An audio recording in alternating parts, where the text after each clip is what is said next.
আসসালামু আলাইকুম প্রিয় বন্ধুরা। ছাগলটাও আমি পালি, বিড়ালটাও আমি পালি।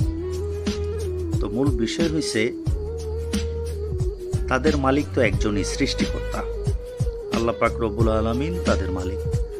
কিন্তু ওরা তো কারো বাড়িতে আছে, তো ওরা মনে করতেছে যে আমরা তো এক বাড়িতেই থাকি, ছাগল সেও একজনের নিয়ন্ত্রণে আছে, আমি বিড়াল আমিও তো একজনের নিয়ন্ত্রণে আছি। যার কারণে ওরা দুইজন একসাথে বসে আছে মিলেমিশে।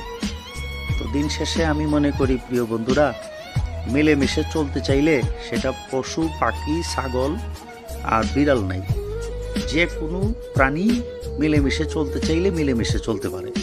এটাই হচ্ছে মূল বিষয়। ধন্যবাদ প্রিয় বন্ধুরা, ভালো থাকবো, সুস্থ থাকবো, একে অপরের সাথে যোগাযোগ রাখবো, আর মানুষ হয়ে মানুষের পাশে থাকবো, কাজ করবো।